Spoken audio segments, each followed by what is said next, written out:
प्यारे बच्चों नमस्कार। आइए आज हम लोग सामाजिक विज्ञान में, सोशल साइंस में, हिस्ट्री में, मध्यकाल में मुगल साम्राज्य के विस्तार के बारे में जानकारी प्राप्त करते हैं।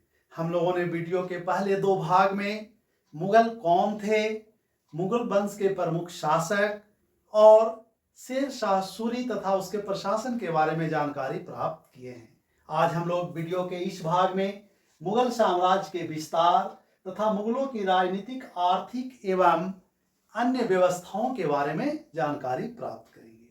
तो आइए सबसे पहले देखते हैं मुगल साम्राज्य के विस्तार के बारे में। मुगल वंश की स्थापना बाबर द्वारा की गई थी।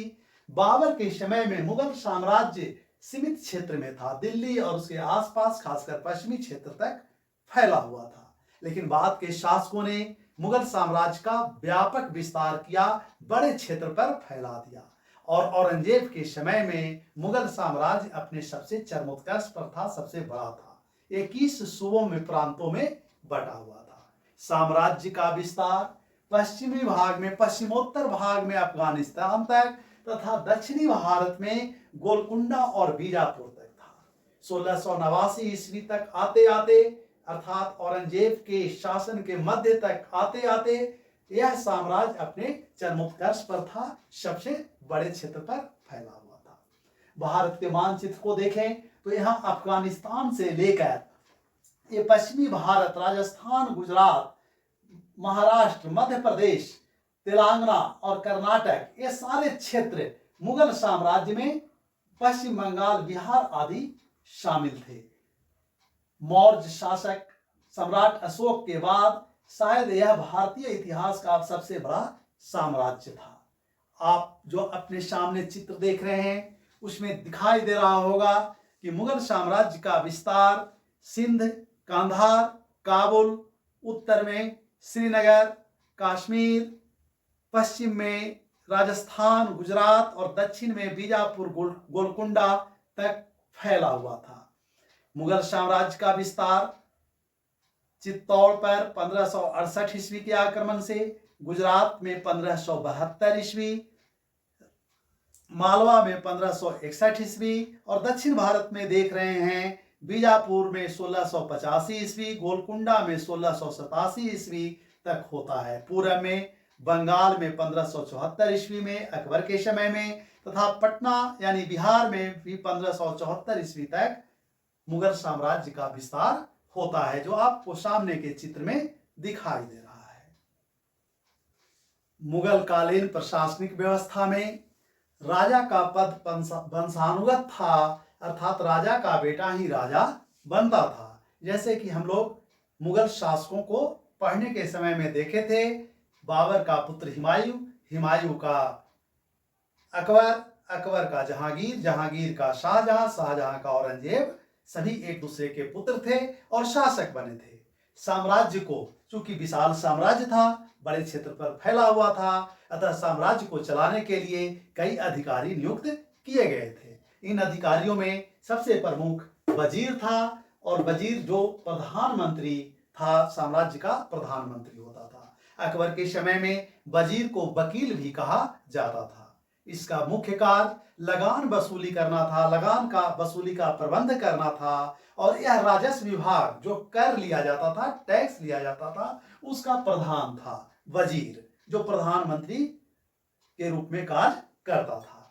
वजीर के बाद दूसरा प्रमुख अधिकारी में मीर बख्शी, मीर बख्शी जो सेना विभाग को, सैनिक विभाग को देखता था, सैनिकों के वेतन का अधिकारी था और सैनिकों को भर्ती करने का कार्य करता था। सैनिकों का हुलिया रखता था, उसके खाने पीने का प्रबंध करता था, उसके साजो सामान, हथियार और घोड़े की व्यवस्था करना उसका कार्य था।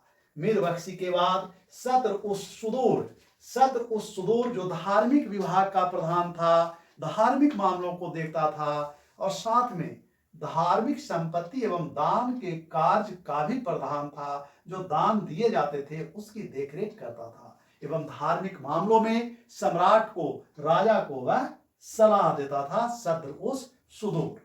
खान सामा राज परिवार के यानी महल के अंदर जो कार्य होता था एक तरह से गृह विभाग का वह प्रधान था। शाही रसोई घर जो भोजन बनता था राजमहल के परिवार सदस्यों का, परिवार का, उनके रसोई घर की देखरेख करता था। राजमहल की अन्य आवश्यकताओं की पूर्ति करने का कार्य करता था, उसका ब्यौरा रखता था खानसामा। उसके बाद काजी उल कुज्जात। काजी उल कुज्जात यह मुख्य काजी का काम करता था, अर्थात मुख्य न्यायाधीश के रूप में नियुक्त था। यह राजधानी में नियुक्त होता था। दारोगा ए डाक चौकी, यह गुप्तचर एवं डाक विभाग का मुगल काल में प्रधान होता था। इस विभाग का कार्य सूचनाओं का आदान प्रदान करना, अर्थात सूचनाएं एक जगह से दूसरे जगह लाना और ले जाना रहता था। साथ ही साथ राज्य के लिए गुप्तचरी का काम भी करता था। मीर आतिश सेना विभाग का एवं तोपखाना विभाग का प्रमुख होता था, प्रधान होता था। मुगल कालीन इन प्रशासनिक व्यवस्थाओं के बाद जो सबसे महत्वपूर्ण व्यवस्था थी वह मनसबदारी व्यवस्था थी, जिसका प्रारंभ करने का श्रेय अकबर को जाता है। यह परीक्षा के दृष्टिकोण से आपके लिए बहुत महत्वपूर्ण है, इसका ज्ञान होना बहुत आवश्यक है। मनसब में दो पद यहां देख रहे हैं, एक जात और एक सवार। जात का अर्थ हुआ पद और सवार का अर्थ हुआ घोड़ों की संख्या। जात जो व्यक्तिगत सैनिक रखते थे, यानी मुगल साम्राज्य में कौन व्यक्ति कितने ऊंचे पद पर है इसका निर्धारण जात से होता था, और सवार का अर्थ है कि उसके अधीन कितनी संख्या में सैनिक होते थे, उसे घोड़ों की संख्या से निर्धारित किया जाता था।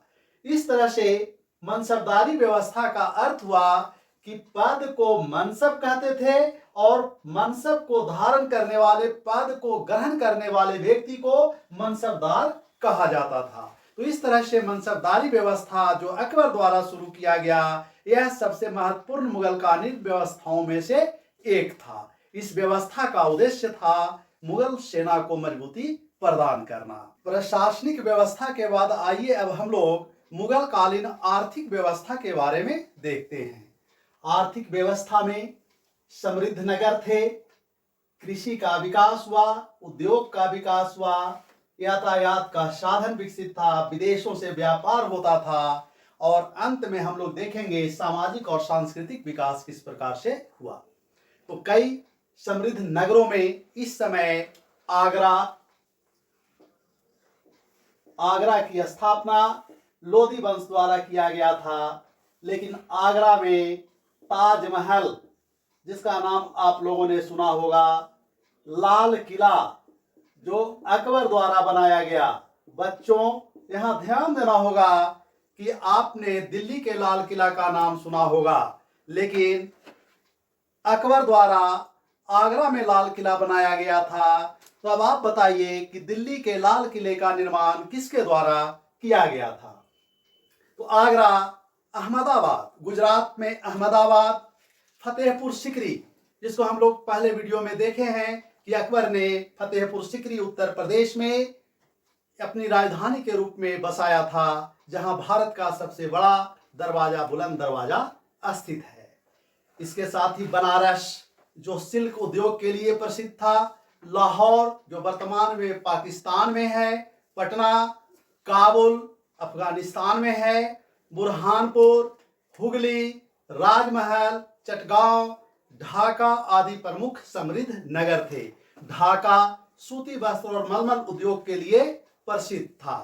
लोगों का इस समय प्रमुख व्यवसाय कृषि था, यानी कृषि में ज्यादा लोग कार्य कर रहे थे और रोजगार का यहाँ साधन उपलब्ध हो रहा था, और राज्य को आय भी सबसे अधिक भू राजस्व कर अर्थात कृषि से ही हो रहा था। कृषि इस समय मुख्य व्यवसाय था, लेकिन कई प्रकार के उद्योग का भी विकास हुआ था, जैसे सूती वस्त्र, रेशमी वस्त्र आदि का विकास हुआ था। ढाका और चटगांव सूती वस्त्र अर्थात मलमल के उत्पादन का प्रमुख केंद्र था। इसी तरह से इस समय लोहा का सामान, गुड़ चीनी उद्योग, हाथी दांत, सोना चांदी, मूंगा जवाहरात आदि का उद्योग विकसित था। लोग इसके व्यवसाय में लगे हुए थे। यातायात के अगर साधन को देखें तो इस समय दो मुख्य यातायात के साधन थे। पहला सड़क मार्ग और दूसरा नदियों पर जल परिवहन का कार्य किया जाता था। इस समय सबसे प्रमुख बंदरगाह पश्चिमी तट पर गुजरात में सूरत था, जिस बंदरगाह से पश्चिमी देशों के साथ व्यापार होता था। विदेश व्यापार मुख्य रूप से एशिया के पश्चिमी देश और यूरोपीय देशों के साथ हो रहा था। निर्यात की प्रमुख वस्तुओं में सूती कपड़ा, काली मिर्च, मसाला आदि का निर्यात भारत उस समय यानी मुगल साम्राज्य के द्वारा एशिया और यूरोप के देशों के साथ किया जाता था। जबकि आयात का प्रमुख सामग्री सोना, घोड़ा, धातु, हाथी दांत, बहुमूल्य पत्थर आदि थे। तो विदेश व्यापार भी उस समय काफी संपन्न था। अगर उस समय की सामाजिक सांस्कृतिक विकास को देखें तो अकबर के समय में इसका विकास सर्वाधिक हुआ था। अकबर सभी मुगल सम्राटों में सबसे योग्य सम्राट था। इसने सामाजिक सांस्कृतिक क्षेत्र में समन्वय की नीति अपनाया था। सभी धर्म, संप्रदाय, समुदाय को एक साथ लाने का प्रयास किया था, जिसके कारण उसे महान शासक भी कहा जाता है। अकबर ने तीर्थ यात्रा कर एवं जजिया कर को समाप्त किया था। समाप्त करने का उद्देश्य भी धार्मिक समन्वय स्थापित करना था। जजिया कर गैर मुस्लिमों से सैनिक कार्यों के बदले में लिया जाने वाला कर था। इसने इबादत खाना बनवाया था, जिसमें सभी धर्म के आचार्यों को वाद विवाद यानी चर्चा के लिए बुलाता था। इसने अच्छी बातों का समन्वय कर एक नया धर्म दीन ए इलाही चलाया, जिसे तौहीद ए इलाही भी कहा जाता है। यह उसने 1582 ईस्वी में चलाया था।